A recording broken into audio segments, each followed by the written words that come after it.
ಓಂ ಶಾಂತಿ. ಓಂ ಶಾಂತಿ. ವೀಕ್ಷಕರ ಅಭಿಮಾನಗಳೇ, ಗುರುಮಕ್ಕಳೇ, ನೀವೆಲ್ಲರೂ ಒಳ್ಳೆಯದಾಗಲಿ. ವೀಕ್ಷಕರೇ ನೋಡ್ರೆ, ಇದು ಒಂದು ಯಂತ್ರ. ಇದರಲ್ಲಿ ಸಾಕಷ್ಟು ಗಿಡಮೂಲಿಕೆಗಳಿರುತ್ತೆ. ಹಾಗೆ ಬಂಗಾರ, ಹಾಗೆ ಬೆಳ್ಳಿ, ಹಾಗೆ ಕಂಚು ಇತ್ಯಾದಿ ಪಂಚಲೋಹಗಳು, ಹಾಗೆ ಮುತ್ತು, ರತ್ನ, ಹವಳ, ನೀಲಮಣಿ ಇತ್ಯಾದಿ, ವಜ್ರ, ವೈಡೂರ್ಯ ಇತ್ಯಾದಿ ಇದರೊಳಗಡೆ ಇರುತ್ತೆ ಅಥವಾ ಇಲ್ಲದೆ ಇರ್ಬೋದು. ಒಟ್ಟಿನಲ್ಲಿ ಇದರೊಳಗಡೆ ಏನಾದರೂ ಗಿಡಮೂಲಿಕೆಗಳು ಅಥವಾ ಬಂಗಾರ, ಬೆಳ್ಳಿ, ವಜ್ರ, ವೈಡೂರ್ಯಗಳು ಅಥವಾ ಇನ್ನೇನೋ ಇರ್ಬೋದು, ಅಥವಾ ಇಲ್ಲದೇನೂ ಇರ್ಬೋದು. ಯಾಕೆ ಅಂದರೆ ಇದರೊಳಗಡೆ ಏನಿದೆ ಅಂತ ನಿಮಗೆ ಗೊತ್ತಿಲ್ಲ. ಈ ರೀತಿ ಕಟ್ಬಿಟ್ಟಿರ್ತಾರೆ. ಒಳಗಡೆ ಏನಿದೆ ಯಾರಿಗೂ ಗೊತ್ತಿಲ್ಲ. ಇದು ಡಬ್ಬಾನ, ಪ್ಲಾಸ್ಟಿಕ್ ಡಬ್ಬಾನ, ಅಥವಾ ಹಿತ್ತಾಳೆ ಡಬ್ಬಾನ, ಕಂಚಂದು ಡಬ್ಬಾನ, ಅಥವಾ ಬೆಳ್ಳಿ ಡಬ್ಬಾನ. ಹೋಗಲಿ, ಇದು ಖಾಲಿ ಡಬ್ಬಾನ, ಅದರೊಳಗಡೆ ಏನನ ಇದೆಯಾ ಅಥವಾ ಬರೀ ಏನೂ ಇಲ್ವ, ಈ ರೀತಿ ಒಂದು ಸಂದೇಹ. ಆದರೆ ವಿಗ್ರಹಗಳು ಹೊಸದಾಗಿ ಯಾರಾದರೂ ದೇವಸ್ಥಾನ ಕಟ್ಟಿದರೆ, ಹೊಸದಾಗಿ ದೇವಸ್ಥಾನಕ್ಕಾಗ ಒಂದು ವಿಗ್ರಹ ಪ್ರತಿಷ್ಠಾಪನೆ ಮಾಡ್ತಾರೆ. ಹೋಮ ಮಾಡ್ತಾರೆ. ಹೋಮ ಮಾಡೋವಾಗ ಅಲ್ಲಿ ಗಿಡಮೂಲಿಕೆಗಳೆಲ್ಲ ಹೋಮದಲ್ಲಿ ಹಾಕ್ತಾರೆ. ಅದು ನೀವು ನೋಡಿದ್ರೆ ಲಾಸ್ಟಲ್ಲಿ ಈ ರೀತಿ ಒಂದು ಮೂಟೆ ಇರುತ್ತೆ, ಚಿಕ್ಕದಾಗಿ ಒಂದು ಗಂಟು ಮೂಟೆ ಚಿಕ್ಕದಾಗಿ, ಅದನ್ನೆತ್ತಿ ಲಾಸ್ಟಲ್ಲಿ ಪೂರ್ಣಾಹುತಿ ಕೊಡ್ತಾರೆ. ಇದು ನೀವು ನೋಡಿದ್ರೆ. ಆದರೆ ಅದರಲ್ಲಿ ಏನಿರ್ತದೆ ಏನಿಲ್ಲ ನಿಮಗೆ ಗೊತ್ತಿಲ್ಲ. ಇದು ಒಂದನೇದು. ಎರಡನೇದು, ಈ ವಿಗ್ರಹಗಳು ಕೂರಿಸಿದಾಗ ವಿಗ್ರಹಗಳ ಕೆಳಗಡೆ ವಿಗ್ರಹ ಕೂರಿಸ್ತಾರೆ. ನೀವು ನೋಡ್ಬೋದು, ವಿಗ್ರಹಗಳು ಕೂರಿಸಿದಾಗ ದೇವಸ್ಥಾನದಲ್ಲಿ ಅಥವಾ ಮಂದಿರಗಳಲ್ಲಿ ವಿಗ್ರಹಗಳನ್ನು ಕೂರಿಸಿರ್ತಾರೆ. ಆ ಕೂರಿಸಿರೋ ಪೀಠ ಇರುತ್ತೆ ನೋಡ್ರಿ, ವಿಗ್ರಹಗಳ ಕೂರಿಸಿರೋ ಪೀಠ. ವಿಗ್ರಹ ನಿಂತ್ಕೊಂಡೇ ಇರಲಿ, ಕೂತ್ಕೊಂಡೇ ಇರಲಿ, ಅಥವಾ ಮಲ್ಕೊಂಡೇ ಇರಲಿ, ವಿಗ್ರಹ ಒಟ್ಟಿನಲ್ಲಿ ಅದಕ್ಕೊಂದು ಪೀಠ ಅಂತಿರುತ್ತೆ. ಪೀಠ ಕೆಳಗಡೆ, ಆ ಪೀಠದ ಕೆಳಗಡೆ ಒಂದು ತೊಟ್ಟಿ ಥರ ಇರುತ್ತೆ, ಚೌಕಾಕಾರ ಅಥವಾ ರೌಂಡಾಗಿ. ಅದು ಯಾರಿಗೂ ಗೊತ್ತಿರಲ್ಲ. ಪೀಠದ ಕೆಳಗಡೆ ಆ ವಿಗ್ರಹ ಏನು ಕೂರಿಸಿದ್ದಾರೆ, ಮಲಗಿಸಿದ್ದಾರೆ. ಒಂದು ನೀವೇನಂತೀರ ಅದನ್ನು, ಒಂದು ಕಟ್ಟೆ ಒಂದು ಚಿಕ್ಕದಾಗಿ ಕಟ್ಟೆ ಕಟ್ಟಿರ್ತಾರೆ. ಎಲ್ಲಿ? ಗರ್ಭಗುಡಿಯಲ್ಲಿ ಕಟ್ಟೆ ಕಟ್ಟಿದರೆ ಆ ಕಟ್ಟೆ ಮೇಲೆ ವಿಗ್ರಹ ಮಲ್ಕೊಂಡಿರುತ್ತೆ, ಇಲ್ಲ ಕೂತ್ಕೊಂಡಿರುತ್ತೆ, ಇಲ್ಲ ನಿಂತ್ಕೊಂಡಿರುತ್ತೆ. ನೀವು ನೋಡಿದ್ರೆ, ಆದರೆ ನಿಮಗೇನೂ ಅಲ್ಲಿ ಕಾಣೋದಿಲ್ಲ. ನೀವೇನೇ ಅನ್ಕೊತೀರಾ? ಒಂದು ಕಟ್ಟೆ ಅನ್ಕೋತೀರ. ಕಟ್ಟೆ ಒಳಗಡೆ ಗ್ಯಾಪ್ ಇರುತ್ತೆ. ಕಟ್ಟೆ ಒಳಗಡೆ ಒಂದು ರೂಮ್ ಥರ ಚಿಕ್ಕದಾಗಿ ಒಂದು ತೊಟ್ಟಿ ಥರ ಇರುತ್ತೆ, ನೀರಿನ ತೊಟ್ಟಿ ಥರ ಇರುತ್ತೆ, ಅಥವಾ ಒಂದು ಕೊಳಗ ಜಾಗ ಇರುತ್ತೆ ಒಂದಷ್ಟು. ಎಲ್ಲಿ? ವಿಗ್ರಹದ ಕೆಳಗಡೆ. ಅದರೊಳಗಡೆ ಏನೇನು ಹಾಕ್ತಾರೆ ಗೊತ್ತಾ? ಈ ಥರ ಒಂದು ಮೂಟೆ ಹಾಕಿರ್ತಾರೆ, ಮೂಟೆ ಗಂಟು. ಇದರಲ್ಲಿ ಏನೇನಿರುತ್ತೆ ಅವ್ರವ್ರಿಗೆ ಇಷ್ಟ ಬಂದಾಗ ತುಂಬಿರ್ತಾರೆ. ಏನೇನು ತುಂಬಿರ್ತಾರೆ? ಕೆಲವ್ರು ಗಿಡಮೂಲಿಕೆಗಳು, ಬೆಳ್ಳಿ, ಬಂಗಾರ, ವಜ್ರ, ವೈಡೂರ್ಯ ಇತ್ಯಾದಿಗಳನ್ನು ತುಂಬಿರ್ತಾರೆ. ಪ್ರತಿ ದೇವಸ್ಥಾನದಲ್ಲೂ ಈ ರೀತಿ ಕಡ್ಡಾಯವಾಗಿ ಮಾಡಲೇಬೇಕು. ಹಿಂದೂ ಧರ್ಮ, ಹಿಂದೂ ಸಂಪ್ರದಾಯ, ಹಿಂದೂ ಸಂಸ್ಕಾರ, ಹಿಂದೂ ಸಂಸ್ಕೃತಿ ಆಧಾರದ ಮೇಲೆ ಇಲ್ಲಿನ ಶಾಸ್ತ್ರ ಏನಿದೆ, ಶಾಸ್ತ್ರೋಕ್ತವಾಗಿ ಒಂದು ಮೂಟೆ, ನಾನು ಆವಾಗಲೇ ಹೇಳಿದೆ, ಇದು ಪ್ಲಾಸ್ಟಿಕ್ ಡಬ್ಬನೋ, ಬೆಳ್ಳಿ ಡಬ್ಬನೋ, ಹಿತ್ತಾಳೆ ಡಬ್ಬನೋ, ಅಥವಾ ಕಂಚನ್ ಡಬ್ಬನೋ, ಒಟ್ಟಿನಲ್ಲಿ ಒಂದು ಡಬ್ಬ, ಅಥವಾ ಬರೀ ಬಟ್ಟೆ. ಅದರೊಳಗಡೆ ಏನಿರುತ್ತೆ ಯಾರಿಗೂ ಗೊತ್ತಿಲ್ಲ. ಏನಿರುತ್ತೆ ಯಾರಿಗೂ ಗೊತ್ತಿಲ್ಲ. ಇದರಲ್ಲಿ ಏನಿದೆ ಇವಾಗ ನಿಮ್ಗೆ ಗೊತ್ತಾ? ಇದು ಪ್ಲಾಸ್ಟಿಕ್ ಡಬ್ಬ ನಿಮ್ಗೆ ಗೊತ್ತಾ? ಬೆಳ್ಳಿ ಡಬ್ಬ ಗೊತ್ತಾ? ಕಂಚಿನ ಡಬ್ಬ ಗೊತ್ತಾ? ಒಳ್ಳೆ ಬಂಗಾರ ಡಬ್ಬ ಗೊತ್ತಾ? ಗೊತ್ತಿಲ್ಲ. ಒಂದು ಮೂಟೆ ಅಂತ ಕಟ್ಟಿರ್ತಾರೆ. ಇದರೊಳಗಡೆ ಏನಿರುತ್ತೆ ಯಾರು ಗೊತ್ತಿಲ್ಲ ಅಷ್ಟೇ. ಆದರೆ ಇದನ್ನು ಆ ವಿಗ್ರಹದ ಕೆಳಗಡೆ ಆ ಒಂದು ತೊಟ್ಟಿನಲ್ಲಿ ಇಡ್ತಾರೆ. ಜೊತೆಗೆ ಒಂದು ಶ್ರೀಚಕ್ರ ನಿಮ್ಗೆ ಗೊತ್ತಿದೆ ಅಲ್ವಾ? ಶ್ರೀಚಕ್ರ ಗೊತ್ತಿಲ್ವಾ? ನೋಡಿಲ್ವಾ? ತೋರಿಸ್ತೀನಿ ಒಂದು ನಿಮಿಷ. ಶ್ರೀಚಕ್ರ ತೋರಿಸ್ತೀನಿ.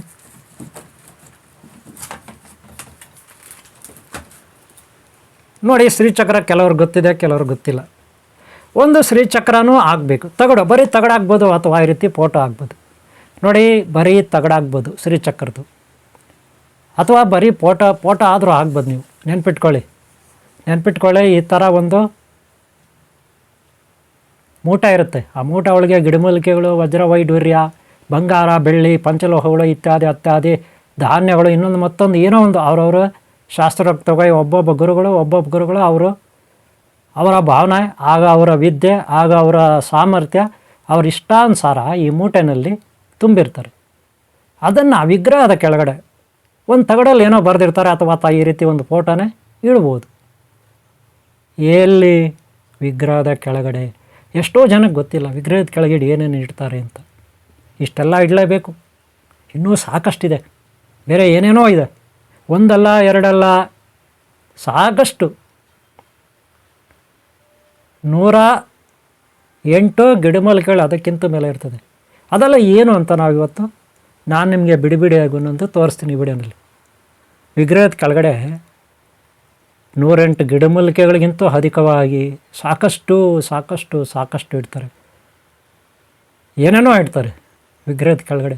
ಅದಕ್ಕೆ ಕಳ್ಳಕಾಕರು ದೇವಸ್ಥಾನಗಳಲ್ಲಿ ಹೋಗ್ಬಿಟ್ಟು ವಿಗ್ರಹಗಳನ್ನು ಒಡೆದಾಕ್ಬಿಟ್ಟು ಅದನ್ನು ಹೊಡಿತಾರೆ. ಕೆಳಗಡೆ ಪೀಠ ಇರುತ್ತಲ್ಲ, ಒಂದು ಕಟ್ಟೆ ವಿಗ್ರಹದ ಕೆಳಗಡೆ ಅದನ್ನು ಹೊಡೆದಾಕ್ತಾರೆ. ಏನಕ್ಕೆ ಹೇಳು? ಅದರೊಳಗಡೆ ವಜ್ರ ವೈಢೂರ್ಯಗಳಿರುತ್ತೆ, ಬಂಗಾರ ಇರುತ್ತೆ, ಬೆಳ್ಳಿ ಇರುತ್ತೆ.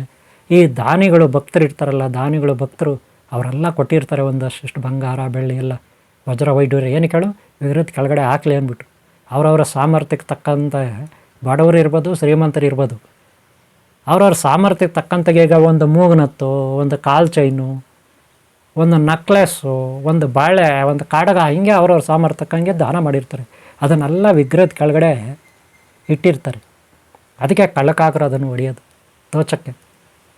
ಎಷ್ಟೋ ಜನ ಹೊರದೇಶದವ್ರು ಬಂದು ಇಲ್ಲಿ ವಿಗ್ರಹಗಳು ಹೊಡೆದಾಕಿದ್ರು, ದೇವಸ್ಥಾನಗಳು ಹೊಡೆದಾಕಿದ್ರು, ಅಲ್ಲಿರೋದೆಲ್ಲ ದೋಚ್ಕೊಂಡು ಹೋದ್ರು. ಗೊತ್ತಲ್ಲ ನಿಮಗೆ? ಇದು ಯಾಕೆ ಇಡ್ತಾರಂದರೆ, ಗಿಡಮೂಲಿಕೆಗಳು ಹಾಕಿದರೆ, ಪಂಚಲೋಹಗಳು ಹಾಕಿದರೆ ವಿಗ್ರಹದ ಕೆಳಗಡೆ ಹೆಚ್ಚಿನ ಶಕ್ತಿ ಇರುತ್ತೆ. ಅದರಲ್ಲೂ ಗುರುಗಳು ತಮ್ಮ ಕೈಯಿಂದ ಅದನ್ನು ಮುಟ್ಟಿ, ಗುರುಗಳು, ತಪಸ್ವಿಗಳು, ಯೋಗಿಗಳು ತಮ್ಮ ಕೈಯಿಂದ ಅದನ್ನು ಮುಟ್ಟಿ ಯಾರು ವಿಗ್ರಹ ಪ್ರತಿಷ್ಠಾಪನೆ ಮಾಡ್ತಾರೆ ದೇವಸ್ಥಾನರು ಅವರಿಗೆ ಕೊಟ್ಟಾಗ, ಅವರು ಅಲ್ಲಿ ಅರ್ಚಕರು ಪುರೋಹಿತರು ಇರ್ತಾರೆ, ಹೋಮ ಮಾಡೋರು. ಅವ್ರು ಹೋಮ ಯಜ್ಞ ಯಾಗ ಎಲ್ಲ ಮಾಡಿ ಈ ಗುರುಗಳಿಂದ ತಂದಂಥ ಏನು ವಸ್ತು ಇದೆ ಶಕ್ತಿ, ಆ ವಸ್ತುವನ್ನು ಆ ಒಂದು ವಿಗ್ರಹದ ಕೆಳಗಡೆ ಹಾಕ್ತಾರೆ. ಗೊತ್ತಾಯ್ತಲ್ಲ? ಸಾಕಷ್ಟು ಮಂದಿ ನನಗೆ ಕಾಲ್ ಮಾಡಿ ಕೇಳಿದ್ದಾರೆ, ದೇವಸ್ಥಾನದಲ್ಲಿ ನಾವು ವಿಗ್ರಹ ಕೂರಿಸ್ಬೇಕು, ಏನಾದರೂ ಮಾಡಿಕೊಡಿ ಗಿಡಮೂಲಿಕೆಗಳಿಂದ ಅಂತ. ಅದಕ್ಕೆ ಈ ವಿಡಿಯೋನ ನಾನು ಮಾಡ್ತಾಯಿದ್ದೀನಿ. ಸಾಕಷ್ಟು ದೇವಸ್ಥಾನಗಳವ್ರಿಗೆ ಭಾಳ ಉಪಯೋಗ ಆಗುತ್ತೆ. ಹಾಗೆ ಭಕ್ತರಾದ ನೀವು, ಅಭಿಮಾನಿಗಳಾದ ನೀವು ಈ ಒಂದು ಮಾಹಿತಿಯನ್ನು ನೀವು ಇಲ್ಲಿವರೆಗೂ ತಿಳ್ಕೊಂಡಿದ್ದೀರಾ. ಹಾಗೆ ಮುಂದೆ ಯಾವ ರೀತಿ ಇವುಗಳನ್ನು ಮಾಡೋದು, ರೆಡಿ ಮಾಡೋದು ಹೇಗೆ ಅಂತ ಸಿಂಪಲ್ಲಾಗಿ ನಾನು ತೋರಿಸ್ಕೊಡ್ತೀನಿ. ಅವರವರ ಸಾಮರ್ಥ್ಯಕ್ಕೆ ತುಂಬ ದುಡ್ಡು ಖರ್ಚು ಮಾಡಿ ಸಾಕಷ್ಟು ಖರ್ಚು ಮಾಡ್ತಾರೆ, ಸಾಕಷ್ಟು ಅವರು ಈ ರೀತಿ ಯಂತ್ರ ತಯಾರು ಮಾಡ್ತಾರೆ ಬಿಡಿ. ಆದರೆ ನಾನು ಸಿಂಪಲ್ಲಾಗಿ, ಎಷ್ಟೋ ಚಿಕ್ಕ ದೇವಸ್ಥಾನಗಳಿದೆ, ಬಡವರಿದ್ದಾರೆ, ಅಂಥವ್ರಿಗೆ ಭಾಳ ಸಿಂಪಲ್ಲಾಗಿ ಹೇಗೆ ಮಾಡೋದು, ಕಡಿಮೆ ಖರ್ಚಲ್ಲಿ ಹೇಗೆ ಮಾಡೋದು ಅಂತ ನಾನು ನಿಮ್ಗೆ ಇವತ್ತು ಈ ವಿಡಿಯೋನಲ್ಲಿ ತೋರಿಸ್ಕೊಡ್ತೀನಿ. ವಿಡಿಯೋನ ಲಾಸ್ಟ್ವರೆಗೂ ನೋಡಿ. ನೀವೇ ಸಾಧ್ಯವಾದರೆ ಮಂತ್ರಸಿದ್ಧಿ ಮಾಡಿಕೊಂಡಂಥ ಗುರುಗಳ ಮನೆಗಳಲ್ಲಿದ್ದೀರಾ, ದೇವಸ್ಥಾನಗಳಲ್ಲಿದ್ದೀರಾ, ಮಠಗಳಲ್ಲಿದ್ದೀರಾ, ಮಂದಿರಗಳಲ್ಲಿದ್ದೀರಾ, ನೀವೇ ಮಾಡ್ಕೋಬೋದು. ಇದನ್ನೆಲ್ಲ ಹೇಗೆ ಮಾಡೋದು ಅಂತ ನಾನು ತೋರಿಸ್ಕೊಡ್ತೀನಿ. ಈ ವಿಡಿಯೋನ ಲಾಸ್ಟ್ವರೆಗೂ ನೋಡಿ, ಸರಿನಾ? ನಿಮ್ಗೆ ಒಳ್ಳೆಯದಾಗಲಿ. ಈ ವಿಡಿಯೋನ ಲಾಸ್ಟ್ವರೆಗೂ ನೋಡಿ. ವೀಕ್ಷಕರೇ ಗಮನಿಸಿ, ಇಲ್ಲಿ ವಿಗ್ರಹಗಳ ದೇವಾಲಯದಲ್ಲಿ ಹೊಸದಾಗಿ ವಿಗ್ರಹಗಳು ಪ್ರತಿಷ್ಠಾಪನೆ ಮಾಡುವಾಗ ವಿಗ್ರಹದ ಕೆಳಗಡೆ ಒಂದು ಸ್ವಲ್ಪ ತೊಟ್ಟಿ ಅಂತಿರುತ್ತೆ. ತೊಟ್ಟಿ ಅಂದರೆ ಸ್ವಲ್ಪ ಜಾಗ ಇರುತ್ತೆ ವಿಗ್ರಹದ ಕೆಳಗಡೆ. ಅದ್ರ ಮೇಲೆ ಒಂದು ಪೀಠ ಹಾಕಿ ವಿಗ್ರಹ ಕೂರಿಸ್ತಾರೆ, ಮೇಣ ಹಾಕಿ. ಆ ಕೆಳಗಡೆ ಜಾಗ ಇದೆಯಲ್ಲ, ಅದರಲ್ಲಿ ಈ ರೀತಿ ಒಂದು ಶ್ರೀಚಕ್ರ ಬೇಕಾಗುತ್ತೆ. ಅಲ್ಲಂತರ ನೋಡಿ, ಜಂತರ್ ಮಂತರ್ ಗಿಡಮೂಲಿಕೆ ಪೌಡ್ರು, ಇದರಲ್ಲಿ ಎಷ್ಟಿರ್ತದೆ ಗೊತ್ತಾ? 108 ಗಿಡಮೂಲಿಕೆಗಳ ಪೌಡ್ರ್ ಇದು. ಎಷ್ಟು? 108 ಗಿಡಮೂಲಿಕೆಗಳ ಪೌಡ್ರು. ಜಂತರ್ ಮಂತರ್ ಅಂತ ಇದನ್ನು ಕರಿತೀವಿ. ಗಿಡಮೂಲಿಕೆಗಳ ಪೌಡ್ರು 108 ಗಿಡಮೂಲಿಕೆಗಳಿದ್ದು ಒಂದರಲ್ಲೇ ಇರುತ್ತೆ. ಇನ್ನೂ ಇದೆ, ಬೇರೆ ಇದೆ. ಇದು ಒಂದು ರೀತಿಯ ಗಿಡಮೂಲಿಕೆಗಳು. ಇದು ಕೂಡ ಭಾಳ ಅಮೂಲ್ಯವಾದ ಗಿಡಮೂಲಿಕೆಗಳು. ಎಲ್ಲಂದ್ರಲ್ಲಿ ಇದೆಲ್ಲ ಸಿಗಲ್ಲ, ತುಂಬ ಅಪರೂಪ. ಇದು ಕೂಡ ಬೇಕಾಗುತ್ತೆ ಗಿಡಮೂಲಿಕೆ ಪೌಡ್ರು. 108 ಗಿಡಮೂಲಿಕೆಗಳಂದರೆ ಅದು ತೋರಿಸ್ತೀನಿ. ಇದು ನೋಡಿ, ಈ ಬಾಕ್ಸ್ ಇದೆ, ನೀವು ನೋಡ್ಬೋದು. ಈ ಬಾಕ್ಸ್ ಇದೆ, ಇದರ ಮೇಲೆ ಬರೆದಿರ್ತಾರೆ 108 ಗಿಡಮೂಲಿಕೆಗಳು ಅಂತ. ನಾನು ತೋರಿಸ್ತೀನಿ. 108 ಗಿಡಮೂಲಿಕೆಗಳು ಕಾಣಿಸ್ತಾ ಇದ್ರೆ 108 ಗಿಡಮೂಲಿಕೆಗಳಿದು. ಓಕೆನಾ? ಈ ಡಬ್ಬದಲ್ಲಿ ಇರುತ್ತೆ, ಈ ಬಾಕ್ಸಲ್ಲಿ 108 ಗಿಡಮೂಲಿಕೆಗಳು. ಓಕೆನಾ? ಆ ಕೆಳಗಡೆ ಜಾಗ ಇದೆಯಲ್ಲ, ಅದರಲ್ಲಿ ಈ ರೀತಿ ಒಂದು ಶ್ರೀಚಕ್ರ ಬೇಕಾಗುತ್ತೆ. ಒಬ್ಬೊಬ್ಬರು ಒಂದೊಂದು ರೀತಿ ಶ್ರೀಚಕ್ರಗಳನ್ನು ಮಾಡ್ಕೊತಾರೆ. ಗಂಡು ದೇವತೆಗಳಿಗೆ ಬೇರೆ, ಹೆಣ್ಣು ದೇವತೆಗಳಿಗೆ ಬೇರೆ, ಹಾಗೆ ಸೌಮ್ಯ ರೂಪಕ್ಕೆ ಬೇರೆ, ಹಾಗೆ ಉಗ್ರ ರೂಪಗಳ ದೇವತೆಗಳಿಗೆ ಬೇರೆ. ಈ ರೀತಿ ಕೆಲವು ಭಾಗಗಳನ್ನು ಮಾಡಿಕೊಂಡು ಅಲ್ಲಿ ಶ್ರೀಚಕ್ರ ಕೂರಿಸ್ತಾರೆ. ಆಮೇಲೆ ಇನ್ನೇನು ಬೇಕು, ಕೆಲವೊಂದು ಕಾಯಿಗಳು ಬೇಕು. ಇದು ನೋಡಿ, ಜೋಡಿ ಕಾಯಿಗಳು. ಬೆಟ್ಟಗಳಲ್ಲಿ, ಗುಡ್ಡಗಳಲ್ಲಿ, ಹಿಮಾಲಯ ಪರ್ವತ, ಟಿಬೇಟು, ಜಪಾನ್, ಹಿಂಗೆ ಬೆಟ್ಟ ಗುಡ್ಡಗಳಲ್ಲಿ ಸಿಗ್ತಕ್ಕಂಥ ಗಿಡಮೂಲಿಕೆ. ಒಂದು ತೊಟ್ಟಿನಲ್ಲಿ 2 ಕಾಯಿ ಇರ್ತವೆ. ಒಂದು ತೊಟ್ಟಿನಲ್ಲಿ 2 ಕಾಯಿ ಇರ್ತವೆ ಗಿಡದಲ್ಲಿ. ಏನಕ್ಕಪ್ಪ ಈ ಕಾಯಿಗಳು ಅಂದರೆ, ಇದು ಕೂಡ ವಿಗ್ರಹದ ಕೆಳಗಡೆ ಹಾಕ್ಲಿಕ್ಕೆ. ಇದೇನು ಕೆಲಸ ಮಾಡುತ್ತೆ? ಹೆಂಡತಿ ಗಂಡ ಹೊಂದಾಣಿಕೆಗೆ, ಪ್ರೀತಿ ಪ್ರೇಮ ಮಾಡಿದವರು ಅವರು ಹೊಂದಾಣಿಕೆ ಆಗಬೇಕಲ್ಲ, ಅದಕ್ಕೆ ಈ ಕಾಯಿಗಳನ್ನು ಜೋಡಿಕಾಯಿ ಯಂತ್ರವಾಗಿ ಕೂಡ ಬಳಸಲಾಗುತ್ತೆ. ನೀವು ಆತ ಜೋಡಿ ಕೇಳಿರ್ತೀರ, ಆತ ಜೋಡಿ, ಆ ರೀತಿ. ಅಲ್ಲಂತರ ನೋಡಿ, ಜಂತರ್ ಮಂತರ್ ಗಿಡಮೂಲಿಕೆ ಪೌಡ್ರು. ಇದರಲ್ಲಿ ಎಷ್ಟಿರ್ತದೆ ಗೊತ್ತಾ? 108 ಗಿಡಮೂಲಿಕೆಗಳ ಪೌಡ್ರ್ ಇದು. ಎಷ್ಟು? 108 ಗಿಡಮೂಲಿಕೆಗಳ ಪೌಡ್ರು, ಜಂತರ್ ಮಂತರ್. ಆಮೇಲೆ ನೋಡಿ, ಇದು ಕೂಡ ಒಂದು ರೀತಿಯ ಗಿಡಮೂಲಿಕೆ. ಇಲ್ಲಿ ನಾನಾ ರೀತಿ ಗಿಡಮೂಲಿಕೆಗಳಿರುತ್ತೆ. ಕೆಲವೊಂದು ಹೆಸರುಗಳನ್ನು ಕೆಲವರು ಗುರುಗಳು ಹೇಳೋದಿಲ್ಲ. ಕೆಲವೊಂದು ಗಿಡಮೂಲಿಕೆಗಳ ಹೆಸರನ್ನು ಹೇಳೋದಿಲ್ಲ, ಬರೀ ತೋರಿಸ್ತಾರೆ. ಗೊತ್ತಾಯ್ತಲ್ಲ? ನೀವು ಕೂಡ ನೋಡ್ಕೊಬಿಡಿ. ಇವೆಲ್ಲ ಗಿಡಮೂಲಿಕೆಗಳು, ಕಾಯಿಗಳು, ಬೇರುಗಳು ಇತ್ಯಾದಿ ತೊಗಟೆಗಳು ಇವೆಲ್ಲ ಬಳಸಿ ಎಲ್ಲ ಒಂದು ಕಡೆ ಸೇರಿಸಿ ಯಾವ ರೀತಿ ವಿಗ್ರಹದ ಕೆಳಗಡೆ ಹಾಕೋದು ಅನ್ನೋದಕ್ಕೆ ನಾನು ನಿಮಗೆ ತೋರಿಸ್ತಾ ಇದ್ದೀನಿ. ಇದು ಕೂಡ 1-2 ಪೀಸ್ ಬಳಸ್ತಾರೆ. ಗೊತ್ತಾಯ್ತಲ್ಲ? ಉಗ್ರಭೂತಳ ನೀವು ನೋಡಿದ್ರ, ಗೊತ್ತಿದೆ ನಿಮ್ಗೆ ಉಗ್ರಭೂತಳ. ಇದ್ರ ಮೇಲೆ ಇರೋ ತೊಗಟೆ ಇರುತ್ತಲ್ಲ, ಈ ತೊಗಟೆನ ಒಂದಷ್ಟು ಪುಡಿ ತೊಗೊಬಿಟ್ಟು, ಈ ತೊಗಟೆ ಸುಮ್ಮನೆ ಹಂಗಂದ್ರೆ ಬಂದುಬಿಡುತ್ತೆ. ಇದು ನೋಡ್ರಿ ತೊಗಟೆ, ಈ ತೊಗಟೆ ಬಂದು ಸುಮ್ಮನೆ ಹಂಗೆ ಮುರಿದ್ರೆ ಪಟ್ಪಟ ಅಂತ ಬಂದುಬಿಡುತ್ತೆ. ಇದನ್ನು ಅದು ಕೂಡ ಬೇಕಾಗುತ್ತೆ. ಆಮೇಲೆ ಏರ್ಸಿಂಗ್, ಇದ್ರದ್ದು ಕೂಡ ಒಂದು ತುಂಡು ಕಟ್ ಮಾಡ್ಕೋಬೇಕಾಗುತ್ತೆ. ವಿಗ್ರಹದ ಕೆಳಗಡೆ ಹಾಕಲಿಕ್ಕೆ ನಾನಾ ರೀತಿ ಗಿಡಮೂಲಿಕೆಗಳು, ಒಂದಲ್ಲ ಎರಡಲ್ಲ. ಹಾಗೆ ಕೆಲವೊಂದು ಧಾನ್ಯಗಳಂದರೆ ಇವು ಕೂಡ ಗಿಡಮೂಲಿಕೆಗಳ ಧಾನ್ಯಗಳು. ಹೊಲಗಳಲ್ಲಿ ಗದ್ದೆಗಳಲ್ಲಿ ಬೆಳೀತಕ್ಕಂಥದ್ದು ಇರುತ್ತೆ. ಜೊತೆಗೆ ದವಸ ಧಾನ್ಯ, ನವಧಾನ್ಯಗಳು ಅಂತಿರಲ್ಲ ನೀವು, ಹಾಗೆ ನವಧಾನ್ಯಗಳು ಅಂತಿರಲ್ಲ. ಬರೀ ನವಧಾನ್ಯ ಅಲ್ಲ, ಇಲ್ಲಿ ಸಾಕಷ್ಟು ಧಾನ್ಯಗಳಿರ್ತವೆ, ಮಿಕ್ಸ್ ಇರ್ತದೆ ಎಲ್ಲ. ಬೇರೆ ಬೇರೆ ವೆರೈಟಿ ಧಾನ್ಯಗಳು ಕೂಡ ಇರ್ತದೆ. ಇವೆಲ್ಲ ಹುಳ ಬೀಳೋದಿಲ್ಲ, ನೆನ್ಪಿಟ್ಕೊಳ್ಳಿ. ಪಾಕೆಟಲ್ಲಿ ಇರುತ್ತೆ, ಹುಳ ಬೀಳಲ್ಲ. ಮತ್ತು ಮೆಡಿಸನ್, ಆಯುರ್ವೇದ ಇರುತ್ತೆ, ಶಕ್ತಿ ಇರುತ್ತೆ, ದೈವಿ ಶಕ್ತಿ ಇರುತ್ತೆ. ಇದು ನೋಡ್ರಿ, ಈ ಪಾಕೆಟಲ್ಲಿ ಬರೀ ಒಂದು ಪಾಕೆಟಲ್ಲಿ ಬೇರೆ ಬೇರೆ ವೆರೈಟಿ ಬೀಜಗಳು, ಕಾಯಿಗಳಿದೆ. ಬೇರೆ ವೆರೈಟಿ ನೀವು ಗಮನಿಸ್ಬೋದು, ಒಂದು ಸಾರಿ ಗಮನಿಸಿ ನೋಡಿ. ಬೇರೆ ಬೇರೆ ವೆರೈಟಿ ಕಾಯಿಗಳಿರುತ್ತೆ. ಇದು ಕೂಡ ವಿಗ್ರಹದ ಕೆಳಗಡೆ ಆಗಲಿಕ್ಕೆ. ವಿಗ್ರಹ ಹೊಸ್ದಾಗಿ ದೇವಸ್ಥಾನದಲ್ಲಿ ಪ್ರತಿಷ್ಠಾಪನೆ ಮಾಡೋವಾಗ ವಿಗ್ರಹದ ಕೆಳಗಡೆ ಒಂದಷ್ಟು ಜಾಗ ಇರುತ್ತೆ. ಅಲ್ಲಿ ಒಂದು ಕಟ್ಟೆ ಕಟ್ಟಿರ್ತಾರೆ, ಕಟ್ಟೆ ಮೇಲೆ ವಿಗ್ರಹ ಕೂರಿಸಿರ್ತಾರೆ ಅಲ್ವಾ. ಆದರೆ ಕಟ್ಟೆ ಅಂತ ನೀವು ಅನ್ಕೋತೀರ, ಕಟ್ಟೆ ಒಳಗೆ ಗ್ಯಾಪ್ ಇರುತ್ತೆ, ಒಂದಷ್ಟು ತೊಟ್ಟಿ ಥರ ಇರುತ್ತೆ. ನೀವು ನೀರು ತುಂಬ್ತಿರಲ್ಲ ತೊಟ್ಟಿ, ಆ ಥರ ಇರುತ್ತೆ. ಆದರೆ ಅದರಲ್ಲಿ ಈ ರೀತಿ ಗಿಡಮೂಲಿಕೆಗಳು, ಬೇರುಗಳು ಇವೆಲ್ಲ ಹಾಕ್ತಾರೆ. ಇನ್ನೂ ಸಾಕಷ್ಟು ಇರುತ್ತೆ, ಎಲ್ಲ ತೋರಿಸ್ತೀನಿ. ವಿಡಿಯೋನ ಲಾಸ್ಟ್ವರೆಗೆ ನೋಡಿರಿ. ಈ ವಿಡಿಯೋನ ಲಾಸ್ಟ್ವರೆಗೆ ನೋಡಿ. ಏನೆಲ್ಲ ವಿಗ್ರಹದ ಕೆಳಗಡೆ ಹಾಕಬೇಕು, ಅವಾಗೇ ಒಳ್ಳೆ ಪವರ್ ಬರೋದು, ಶಕ್ತಿ ಬರೋದು ನೋಡಿ. ಇದು ಕೂಡ ಕಾಡುಗಳಲ್ಲಿ, ಬೆಟ್ಟ ಗುಡ್ಡಗಳಲ್ಲಿ ಸಿಗ್ತಕ್ಕಂಥ ಕೆಲವೊಂದು ಬೀಜಗಳು, ಕಾಯಿಗಳು. ಗೊತ್ತಾಯ್ತಲ್ಲ? ಇವೆಲ್ಲ ಗಿಡಮೂಲಿಕೆಗಳೇ. ಒಳ್ಳೆ ದೈವಿ ಶಕ್ತಿ ಇರುತ್ತೆ. ಯಂತ್ರ, ತಂತ್ರ, ಮಂತ್ರ, ಹಾಗೆ ಯಕ್ಷಿಣಿ, ವನಸ್ಪತಿ ವೃಕ್ಷಗಳ ಬೀಜಗಳು, ಕಾಯಿಗಳು, ತೊಗಟೆಗಳು, ಗಿಡಮೂಲಿಕೆಗಳು, ಬೇರುಗಳು ಇರುತ್ತೆ. ಗೊತ್ತಾಯ್ತಲ್ಲ? ನೆನ್ಪಿಟ್ಕೊಳ್ಳಿ. ವನಸ್ಪತಿ ವೃಕ್ಷ ಅಂದರೆ ಆಯುರ್ವೇದ, ಹಾಗೆ ಯಂತ್ರ ತಂತ್ರ ಮಾಡ್ತಕ್ಕಂಥ ಗಿಡಮೂಲಿಕೆಗಳು, ಕಾಯಿಗಳು, ಹಾಗೆ ಬೀಜಗಳು, ಪುಡಿಗಳು.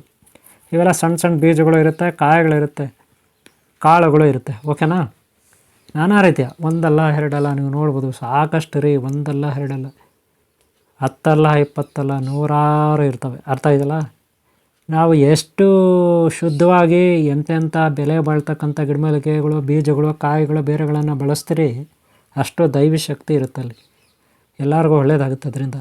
ಗೊತ್ತಾಯಿದಲ್ಲ? ಇವೆಲ್ಲ ಅಮೂಲ್ಯವಾಗಿರ್ತವೆ ವಸ್ತುಗಳು. ಇವೆಲ್ಲ ಗ್ರಂಥಿ ಅಂಗಡಿಗಳಲ್ಲಿ ಸಿಗುತ್ತೆ, ಆದರೆ ತಗೋಬೇಕು. ಗೊತ್ತಾಯ್ತಲ್ಲ? ಹೆಸರುಗಳು, ತುಂಬ ಹೆಸರುಗಳಿರ್ತವೆ, ಒಂದಲ್ಲ ಎರಡಲ್ಲ. ಗೊತ್ತಾಯ್ತಲ್ಲ? ಕೆಲವೊಂದು ಪುಡಿಗಳಿರುತ್ತೆ, ಬೇರುಗಳಿರುತ್ತೆ, ತೊಗಟೆಗಳಿರುತ್ತೆ, ಕಾಯಿಗಳಿರುತ್ತೆ. ಆದರೆ ಎಷ್ಟೋ ಹೆಸರುಗಳಿರುತ್ತೆ. ನಾವು ನೋಡಿ ಒಂದೊಂದೇ ಆಯ್ಕೆ ಮಾಡ್ಕೋಬೇಕು. ಇದು ನೋಡಿ, ಇದು ಕೂಡ ಒಂದು ಕಡ್ಡಿ. ಗೊತ್ತಾಯ್ತಲ್ಲ? ಏರ್ಸಿಂಗ್ ಇದ್ದಂಗಿದೆ ಅಲ್ವಾ? ಹಾಗಂತ ಏರ್ಸಿಂಗ್ ಎಲ್ಲ ಅನ್ಕೋತೀನಿ. ಇದು ನೋಡಿ, ಇದು ಅಂಜನ ಗೊತ್ತಾಯ್ತಲ್ಲ. ಅಂಜನ ನಿಮ್ಗೆ ಗೊತ್ತಿದೆ, ನಾನಾ ಕಡೆ ಹೋಮ ಯಜ್ಞ ಮಾಡಿ ಹವನ ಮಾಡಿ ಅಲ್ಲಿನ ಏನು ಸುಟ್ಟಿರ್ತದೆ ಹೋಮ ಕುಂಡದಲ್ಲಿ ಆ ಒಂದು ಬೂದಿ ಜೊತೆಗೆ ಕೊಬ್ಬರಿ, ಹಾಗೆ ಕೆಲವು ದೇವಸ್ಥಾನಗಳಲ್ಲಿ ತಂದಂಥ ವಿಭೂತಿ, ಭಂಡಾರ, ಅಷ್ಟಗಂಧ ಇತ್ಯಾದಿ ಬಳಸಿ ಅಂಜನ ತಯಾರು ಮಾಡಲಾಗುತ್ತೆ. ಇದು ನೋಡಿ, ಕರಿಯ ಭೂತಾಳೆಕಾಯಿ ಯಂತ್ರ ಕೂಡ ಬೇಕು. ಏನಕ್ಕೆ? ಇದು ಕೂಡ ಹೋಮ ಕುಂಡದ ಒಳಗಡೆ ಅಲ್ಲ, ಈ ವಿಗ್ರಹದ ಕೆಳಗಡೆ ಹಾಕಲಿಕ್ಕೆ. ಇದು ನೋಡಿ, ಗಿಡಮೂಲಿಕೆಗಳ ಪೌಡ್ರು, ಒಂದಲ್ಲ ಎರಡಲ್ಲ, ನಾನಾ ರೀತಿ ಗಿಡಮೂಲಿಕೆಗಳು ಹೋಮ ಮಾಡಿರ್ತಾರಲ್ಲ ಅಲ್ಲಿಂದಿದು. ಜೊತೆಗೆ ದೇವಸ್ಥಾನಗಳದ್ದು ಭಂಡಾರ ಅಂತಿರಲ್ಲ ನೀವು, ಕುಂಕುಮ, ಭಂಡಾರ, ಅರಿಶಿಣ, ಅಷ್ಟಗಂಧ, ವಿಭೂತಿ ಅದೆಲ್ಲ ಸೇರಿಸಿ ಮಾಡಿರ್ತಕ್ಕಂಥ ಪೌಡ್ರ್, ಅದನ್ನು ಬಳಸಲಾಗುತ್ತೆ. ಇಲ್ಲಿರ್ತಕ್ಕಂಥ ಎಲ್ಲ ವಸ್ತುಗಳು ಅಷ್ಟೇ ನೋಡಿ. ಗುಲ್ಗಂಜಿ, ಬಿಳಿ ಗುಲ್ಗಂಜಿ ಕೂಡ ಬಳಸಲಾಗುತ್ತೆ, ನೆನ್ಪಿಟ್ಕೊಳ್ಳಿ. ಗುಲ್ಗಂಜಿ ಕೂಡ ಒಂದು ಇದು ಆಗಬೇಕು. ಇದೆಲ್ಲ ತೋರಿಸ್ತೀನಿ ಆಮೇಲೆ ಈ ವಿಡಿಯೋ ಲಾಸ್ಟ್ವರೆಗೆ ನೋಡಿ, ಎಲ್ಲ ಒಟ್ಟಿಗೆ ಸೇರಿಸ್ತೀನಿ. ಈಗ ಸಪ್ರೇಟ್ ಇರುತ್ತೆ ನೋಡಿ. ಇದು ಕಪ್ಪು ಗುಲ್ಗಂಜಿ, ಕೆಂಪು ಗುಲ್ಗಂಜಿ, ಕೆಂಪು ರೆಡ್ ಆ್ಯಂಡ್ ಬ್ಲ್ಯಾಕ್, ಕಪ್ಪು ಮತ್ತು ಕೆಂಪು ಗುಲ್ಗಂಜಿಗಳು, ಅದು ಕೂಡ ಬೇಕು. ಇದು ನೋಡಿ, ಏನು ಗೊತ್ತಾ, ಇದು ರತ್ನಗಳು, ಪಂಚರತ್ನಗಳು ಅಂತಿರಲ್ಲ ನೀವು, ಮುತ್ತು, ರತ್ನ, ಹವಳ, ಇನ್ನೊಂದು ಮತ್ತೊಂದು ಅಂತಿರಲ್ಲ ನೀವು. ಬಂಗಾರ ಆದರೂ ಹಾಕ್ಕೊಳ್ಳಿ, ವಜ್ರ ಆದರೂ ಹಾಕ್ಕೊಳ್ಳಿ, ಏನಾದರೂ ಹಾಕ್ಕೊಳ್ಳಿ, ವಿಗ್ರಹದ ಕೆಳಗಡೆ ಅವರವ್ರ ಶಕ್ತಿಯ ಅನುಸಾರ ಅವರು ವಿಗ್ರಹದ ಕೆಳಗಡೆ ವಸ್ತುಗಳನ್ನು ಹಾಕ್ತಾರೆ. ಬೆಲೆ ಬಾಳೋ ವಸ್ತುಗಳನ್ನು, ಬಂಗಾರ, ಬೆಳ್ಳಿ, ತಾಮ್ರ, ಆಮೇಲೆ ಮುತ್ತು, ರತ್ನ, ಹವಳ, ನೀಲಮಣಿ, ಗೊತ್ತಾಯ್ತಲ್ಲ, ನೀಲಮಣಿ, ಇವೆಲ್ಲ ನವರತ್ನಗಳು, ಪಂಚರತ್ನಗಳು ಅಂತಿರಲ್ಲ ಆ ರೀತಿ. ಇದು ನೋಡಿ, ಕಸ್ತೂರಿ ಕೂಡ ಒಂದು ಡಬ್ಬ ಆಗಬೇಕು. ಇದು ಕಸ್ತೂರಿ ಇರ್ತದಲ್ಲ, ಒಂದು ಡಬ್ಬಿ. ಇದು ಒಳ್ಳೆ ಕ್ವಾಲಿಟಿ ಇದೆ, ಮೀಡಿಯಮ್ ಕ್ವಾಲಿಟಿ, ಗೊತ್ತಾಯ್ತಲ್ಲ, ಮೀಡಿಯಮ್ ಕ್ವಾಲಿಟಿ. ಹಂಗಂತ ಇದು ಪ್ರಾಣಿಗಳದ್ದಲ್ಲ, ನೆನ್ಪಿಟ್ಕೊಳ್ಳಿ, ಪ್ರಾಣಿಯಲ್ಲಿ ತಂದಿರೋದಲ್ಲ, ಸಸ್ಯಗಳು, ನಾನಾ ರೀತಿ ಗಿಡಮೂಲಿಕೆಗಳಿಂದ ಮಾಡಿರ್ತಕ್ಕಂಥ ಕಸ್ತೂರಿದು ಒಂದು ಡಬ್ಬಿನ ವಿಗ್ರಹದ ಕೆಳಗಡೆ ಆಗಬೇಕಾಗುತ್ತೆ ವಿಗ್ರಹ ಪ್ರತಿಷ್ಠಾಪನೆ ಬಿಡುವಾಗ. ಇದು ಕೂಡ ಒಂದು ಡಬ್ಬಿ, ಓಕೆನಾ. ಇದೆಲ್ಲ ಅಷ್ಟೇ, ಇದೆಲ್ಲ ಕಸ್ತೂರಿ ಇರುತ್ತೆ. ಆಮೇಲೆ ಗೋರೋಜನನೂ ಬೇಕಾಗುತ್ತೆ. ಇದು ನೋಡಿ, ಗೋರೋಜನ ಬಾಕ್ಸ್, ಇದರಲ್ಲಿ ಗೋರೋಜನ ಇರುತ್ತೆ ಡಬ್ಬಿಗಳು. ನಾನು ತೋರಿಸ್ತೀನಿ ಈಗ ನಿಮಗೆ. ಒಂದು ಗೋರೋಜನ ನೋಡಿ, ಗೋರೋಜನ ಕೂಡ ನೀವು ಒಂದು ಡಬ್ಬಿ ವಿಗ್ರಹದ ಕೆಳಗಡೆ ಆಗಬೇಕಾಗುತ್ತೆ. ವಿಗ್ರಹದ ಕೆಳಗಡೆ ಏನೇನು ಆಗಬೇಕಂತ ನಾನು ನಿಮ್ಗೆ ತೋರಿಸ್ತಾ ಇರೋದು. ಯಾರು ವಿಗ್ರಹ ಪ್ರತಿಷ್ಠಾಪನೆ ಮಾಡ್ತಾರೆ ದೇವಸ್ಥಾನಗಳಲ್ಲಿ, ಅವರು ವಿಗ್ರಹದ ಕೆಳಗಡೆ ಕೆಲವೊಂದು ಐಟಮ್ಸ್ನ ಆಗಬೇಕು. ನೋಡಿ, ಗೋರೋಜನ ಹೆಂಗಿದೆ, ಇದು ಕೂಡ ಚೆನ್ನಾಗಿದ್ದಾವೆ, ಮೀಡಿಯಮ್ ಕ್ವಾಲಿಟಿ, ಪರವಾಗಿಲ್ಲ, ಚೆನ್ನಾಗಿದೆ. ಇದೇ ನಾನು ಯೂಸ್ ಮಾಡೋದಿದೆ ತಾಯಿತಗಳಿಗೆ, ಶ್ರೀಚಕ್ರಕ್ಕೆ, ವಿಗ್ರಹಗಳಿಗೆ, ಯಂತ್ರ, ತಂತ್ರ, ಮಂತ್ರ ಇವೆಲ್ಲ ಮಾಡಲಿಕ್ಕೆ, ನಾನಾ ರೀತಿ ಯಂತ್ರಗಳಿಗೆ ಈ ಗೋರೋಜನ, ಈ ಕಸ್ತೂರಿ ಇವೆಲ್ಲ ಉಪಯೋಗಿಸ್ತೀವಿ. ನೋಡಿ, ನಾನಾ ರೀತಿಯ ವಸ್ತುಗಳಿದೆಯಲ್ಲ, ಒಂದಲ್ಲ ಎರಡಲ್ಲ ರೀ, ಹೇಳ್ತಾ ಹೋದರೆ ಎಷ್ಟೋ ಇದೆ ರೀ, 108 ಅದಕ್ಕೂ ಮೇಲೆ ಇರ್ತವೆ, ಗೊತ್ತಾಯ್ತಲ್ಲ. ಹಾಗೆ ವಸ್ತುಗಳು ಸಾಕಷ್ಟು. ಈಗ ನೋಡಿ, ಅವನಕ್ಕೆ ಹಾಕ್ತೀವಲ್ಲ ಆ ಪೌಡ್ರ್, ಇದು ಕೂಡ ಅಷ್ಟೇ 108 ಗಿಡಮೂಲಿಕೆಗಳಿಗಿಂತೂ ಹೆಚ್ಚಾಗಿ ಪೌಡ್ರ್. ಇದು ನೋಡಿ, ಜಟಾಮಸಿ, ನೀವು ಜಟಾಮಸಿ ನೋಡಿದಿರ, ಕಾಲಭೈರವ, ಮಹಾಕಾಳಿ ಕಾಲಭೈರವ ಇವರ ಪ್ರತೀಕ ಇದು, ಅವರ ಸ್ವರೂಪ ಅಂತೀವಿ, ಅವರ ಶಕ್ತಿ. ಮಹಾಕಾಳಿ ವೀರಭದ್ರಸ್ವಾಮಿ ಇರ್ತಾರಲ್ಲ, ವೀರಭದ್ರಸ್ವಾಮಿ ಇರ್ತಾರಲ್ಲ, ವೀರಭದ್ರಸ್ವಾಮಿ ಅವರ ಜಡೆ ಮುನೇಶ್ವರ ಅವರ ಜಟೆ, ಮಹಾಕಾಳಿ ಜಟೆ, ಹೀಗೆ ಒಟ್ಟಿನಲ್ಲಿ ಶಿವನ ಜಟೆ, ರುದ್ರನ ಜಟೆ, ವೀರಭದ್ರಸ್ವಾಮಿ ಜಟೆ ಅಂತ, ಮಲ್ಲನ್ನ ಇವರ ಜಟೆ ಅಂತ ನಾವು ಕರಿತೀವಿ. ಹಾಗೆ ಇದು ನೋಡಿ, ಗಿಡಮೂಲಿಕೆಗಳು. ಏನು ಗಿಡಮೂಲಿಕೆಗಳು? ಹವನ ಮಾಡ್ತಿರಲ್ಲ, ಹೋಮ ಯಜ್ಞ ಹವನ ಅದರಲ್ಲಿ ಬಳಸ್ತಾರಲ್ಲ ಆ ಗಿಡಮೂಲಿಕೆಗಳು, ಇವು ಅಷ್ಟೇ 108 ಗಿಡಮೂಲಿಕೆಗಳು. ಈ ಪೌಡ್ರು ಕೂಡ ಸ್ವಲ್ಪ ತೊಗೋಬೇಕು. ಏನಕ್ಕೆ? ವಿಗ್ರಹದ ಕೆಳಗಡೆ ಹಾಕ್ಲಿಕ್ಕೆ ಈ ಪೌಡ್ರ್ ಕೂಡ ನಾವು ತೊಗೋಬೇಕಾಗುತ್ತೆ, ನೆನ್ಪಿಟ್ಕೊಳ್ಳಿ. ಗೊತ್ತಾಯ್ತಲ್ಲ, ಏನೆಲ್ಲ ನೋಡಿದ್ರ ಎಷ್ಟೆಲ್ಲ ಇದೆ, ಸಾಕಷ್ಟು ರೀ. ಇನ್ನೂ ಇದೆ, ತೋರಿಸ್ತೀನಿ ಒಂದೊಂದು ನಿಮಗೆ. ನೋಡಿ, ಕಾಯಿಗಳು ಕೆಲವು ನೋಡಿದಿರ ನೀವು, ಕಾಯಿಗಳು ಇದೇನು ಗೊತ್ತಾ, ಇದೇ ನೋಡ್ರಿ ಹೆಂಗಿದೆ ಕಾಯಿ, ಇದು ಒಳ್ಳೆ ಕಲ್ಲು ಥರ ಇದೆ ಬೀಜ, ಗೊತ್ತಾಯ್ತಲ್ಲ, ಅದು ಕೂಡ ಬೀಜ. ಇದು ನೋಡಿ, ಗರುಡ ಕಾಯಿ ನೋಡಿದ್ರಲ್ಲ, ಗರುಡ ಮಾಲೆ ನಾನು ವೀಡಿಯೋ ಲಾಸ್ಟ್ ಟೈಮ್ ಹಾಕಿದ್ದೀನಿ, ನೋಡಿದ್ರೆ. ಇದು ಕೊಕ್ಕೆ 2 ಕೊಂಡಿ ಇರುತ್ತೆ. ಗರುಡ ಕಾಯಿ ಶತ್ರುನಾಶಕ್ಕೆ, ದಾರಿದ್ರ್ಯ ನಾಶಕ್ಕೆ, ರೋಗನಾಶಕ್ಕೆ, ಅಭಿವೃದ್ಧಿಗೆ ಅವೆಲ್ಲ ಆ ಮಾಲೆ ಬಳಸ್ತಾರೆ, ಮನೆ ಬಾಗಿಲು ಕಟ್ಟಿದ್ರೆ ಆಗುತ್ತೆ. ಇವು ನೋಡಿ, ಎಡಮುರಿ ಬಲಮುರಿ, ನಿಮ್ಗೆ ಗೊತ್ತಿದೆ, ಯಂತ್ರ ಮಾಡಿದ್ದೀನಿ ನಾನು ಲಾಸ್ಟ್ ಟೈಮ್ ವೀಡಿಯೋ ಎಲ್ಲ ಹಾಕಿದ್ದೀನಿ. ಈ ಕಾಯಿಗಳು ಕೂಡ ವಿಗ್ರಹದ ಕೆಳಗಡೆ ಹಾಕಲಿಕ್ಕೆ ಬಳಸಲಾಗುತ್ತೆ, ಗೊತ್ತಾಯ್ತಲ್ಲ. ಇದು ನೋಡಿ, ಏರ್ಸಿಂಗ ತುಂಡು, ನೆನ್ಪಿಟ್ಕೊಳ್ಳಿದ್ದು ಏರ್ಸಿಂಗಿ ತುಂಡು, ನೀವು ಅದನ್ನು ಬಳಸ್ಬೋದು, ಗೊತ್ತಾಯ್ತಾ. ಏರ್ಸಿಂಗಿ ತುಂಡು ಇರುತ್ತೆ. ಇದು ನೋಡಿ, ಗಣೇಶ ಏನು ಗೊತ್ತಾ, ಕಪ್ಪು ಅರಿಶಿನ ಅಂತಿರಲ್ಲ ನೀವು, ಒರಿಜಿನಲ್ ಅರಿಶಿನ ಇದು, ಎಲ್ಲೋ ಅರಿಶಿನ, ಕಪ್ಪು ಅರಿಶಿನ, ಗೊತ್ತಾಯ್ತಲ್ಲ. ಅದರಲ್ಲಿ ವಿಘ್ನೇಶ್ವರನ ಇದ್ದಂಗಿದೆ ಇದು. ವಿಘ್ನೇಶ್ವರ ಆಕಾರ ಚೆನ್ನಾಗಿರ್ಬೇಕು. ಯಾವುದೋ ಒಂದು ಕೊಂಬು ತೊಗೋತೀರಾ, ಅರಿಶಿನ, ಕಪ್ಪು ಅರಿಶಿನ ಅಥವಾ ಹಳದಿ ಅರಿಶಿನ, ಒಳ್ಳೆ ಒರಿಜಿನಲ್ ಅರಿಶಿನ, ಆ ಥರದ್ದು ಕೊಂಬು ಕೂಡ ತೊಗೋಬೇಕಂದು. ಗೊತ್ತಾಯ್ತಲ್ಲ? ಏನಕ್ಕೆ? ವಿಗ್ರಹದ ಕೆಳಗಡೆ ಹಾಕ್ಲಿಕ್ಕೆ. ಇವೆಲ್ಲ ವಿಗ್ರಹದ ಕೆಳಗಡೆ ಹಾಕ್ಲಿಕ್ಕೆ ವಸ್ತುಗಳು ಇನ್ನೂ ಸಾಕಷ್ಟಿದೆ ರೀ. ತೋರಿಸ್ತಾ ಹೋದರೆ ನೀವು ಇಲ್ಲೇ ಕೂತ್ಕೋಬೇಕು, ವಿಡಿಯೋ ನೋಡಬೇಕಾಗುತ್ತೆ. ಒಂದು ದಿನ ಎಲ್ಲ ಆಗುತ್ತೆ, 2 ದಿನ ಎಲ್ಲ ಆಗುತ್ತೆ, ಅಷ್ಟು ವಸ್ತುಗಳಿರುತ್ತೆ. ನಾನು ನಿಮಗೆ ಮೇಯ್ನ್ ತೋರಿಸಿದ್ದೀನಿ. ಮೇಯ್ನ್ ತೋರಿಸಿದ್ದೀನಿ, ನೆನ್ಪಿಟ್ಕೊಳ್ಳಿ. ಒಂದು ಮೇಯ್ನ್ ಶ್ರೀಚಕ್ರ ಇಟ್ಕೊಳ್ಳಿ. ಗೊತ್ತಾಯ್ತಲ್ಲ? ಈಗೆಲ್ಲ ಒಟ್ಟಿಗೆ ಒಂದು ತಟ್ಟೆ ತೊಗೊಬಿಟ್ಟು ಅದರಲ್ಲಿ ಹಾಕೋಬೇಕು. ನೋಡಿ, ಈಗ ನಾನು ಫಸ್ಟ್ ಬಿಳಿ ಗುಲಗಂಜಿ ಹಾಕ್ತೀನಿ. ಒಂದಷ್ಟು ಎಷ್ಟು, ಒಂದು 9 ಹಾಕಿ, 3 ಹಾಕಿ, 1 ಹಾಕಿ, 3 ಹಾಕಿ, ಗುಲಗಂಜಿ 9 ಹಾಕಿ, ಆ ರೀತಿ ನಾನು ಒಂದಷ್ಟು ಹಾಕಿದ್ದೀನಿ. ಗೊತ್ತಾಯ್ತಲ್ಲ? ಆಮೇಲೆ ಈ ಪಟ್ಟಣಗಳಲ್ಲಿ ಇರ್ತಕ್ಕಂಥ ಗಿಡಮೂಲಿಕೆಗಳೆಲ್ಲ ಅಲ್ಲಿ ಹಾಕ್ಕೊಳ್ಳಿ. ಸ್ವಲ್ಪ ಹಾಕ್ಕೊಳ್ಳಿ. ಎಲ್ಲ ಪಟ್ಟಣಗಳಲ್ಲಿರೋದು ಕಟ್ ಮಾಡಿ ಎಲ್ಲ ಒಟ್ಟಿಗೆ ಸೇರಿಸ್ಬೇಕಾಗುತ್ತೆ. ಆಮೇಲೆ ಒಂದು ಜೋಡಿಕಾಯಿ 1-2 ಹಾಕ್ಕೊಳ್ಳಿ. ಇವು 1-2 ಹಾಕ್ಕೊಳ್ಳಿ. ಏನಕ್ಕೆ? ವಿಗ್ರಹದ ಕೆಳಗಡೆ ಹಾಕ್ಲಿಕ್ಕೆ ನಾನೆಲ್ಲ ತಟ್ಟೆಯಲ್ಲಿ ಹಾಕ್ತಾಯಿದ್ದೀನಿ. ಈಗ ಎಲ್ಲ ಒಂದು ಕಡೆ ಹಾಕೋತಾ ಇದ್ದೀನಿ. ಎಲ್ಲ ಸ್ವಲ್ಪ ಹಾಕ್ಕೊಳ್ಳಿ, ನೋ ಪ್ರಾಬ್ಲಮ್. ಇದು ನೋಡಿ, ಮಣಿ ಪಂಚರತ್ನ, ಮುತ್ತುರತ್ನ, ಅವಳ ನೀಲಮಣಿ, ಅವು ಕೂಡ ಹಾಕ್ಕೋಬೇಕು. ಅಷ್ಟು ಆಗಬೇಕು. ಗೊತ್ತಾಯ್ತಲ್ಲ? ಒಂದು ಡಬ್ಬೆಯಲ್ಲಿ ಹಾಕ್ಬಿಟ್ಟು ಹಾಕಿ. ಆಮೇಲೆ ನೋಡಿ, ಕಪ್ಪು ಗುಲಗಂಜಿ, ರೆಡ್ ಗುಲಗಂಜಿ, ಕೆಂಪು ಗುಲಗಂಜಿ, ಇವು ಕೂಡ ಹಾಕಬೇಕು. ಆ ತಟ್ಟೆಯಲ್ಲಿ ಹಾಕ್ಕೊಳ್ಳಿ. ಈ ರೀತಿ ಒಂದು ತಟ್ಟೆ ಹಾಕೋಬಿಡಿ. ನೋಡಿ, ಈಗ ಕರಿ ಬುತ್ತಾಳೆಕಾಯಿ ಅದು ಕೂಡ ಹಾಕ್ತೀನಿ. ಇವೆಲ್ಲ ಹಾಕೋದು ಏಕೆ ಹೇಳಿ? ವಿಗ್ರಹಗಳೇ ಆಗಬೇಕು. ನೋಡಿ, ಈಗೆಲ್ಲ ಅದರಲ್ಲಿ ಪಟ್ಟಣಗಳಲ್ಲಿರೋದು ನಾನು ಕಟ್ ಮಾಡ್ತಾಯಿದ್ದೀನಿ. ಪಟ್ಟಣದಲ್ಲಿರೋದು ಕಟ್ ಮಾಡ್ತಾಯಿದ್ದೀನಿ. ಆ ಪುಡಿನ ಸ್ವಲ್ಪ ಹಾಕೋಬೇಕು. ಪಟ್ಟಣಗಳಲ್ಲಿ ಇರುತ್ತಲ್ಲ ಪಾಕೆಟ್ಗಳಲ್ಲಿ, ಅವೆಲ್ಲ ಕಟ್ ಮಾಡಬೇಕು. ಸ್ವಲ್ಪ ಹಾಕೋಬೇಕು ಒಂದು ತಟ್ಟಿನಲ್ಲಿ. ನಾನಾ ರೀತಿಯ ಗಿಡಮೂಲಿಕೆಗಳು ಇರ್ತದೆ, ಬೆಲೆ ಬಾಳಂಥ ಅಮೂಲ್ಯವಾದ ಗಿಡಮೂಲಿಕೆಗಳು. ನೋಡಿ, ಇದು ಅರ್ಗಜನ ಆಗುತ್ತಾ, ಇದು ಗೋರಜನ ಒಂದು ಡಬ್ಬೆ ಹಾಕ್ಕೊಳ್ಳಿ. ಕಸ್ತೂರಿ ಒಂದು ಡಬ್ಬೆ ಹಾಕ್ಕೊಳ್ಳಿ. ಆಮೇಲೆ ಇದು ಇತ್ತಲ್ಲ, ಯಾವುದು ಅಂಜನ, ಆ ಡಬ್ಬಿ ಕೂಡ ಹಾಕ್ಕೊಳ್ಳಿ.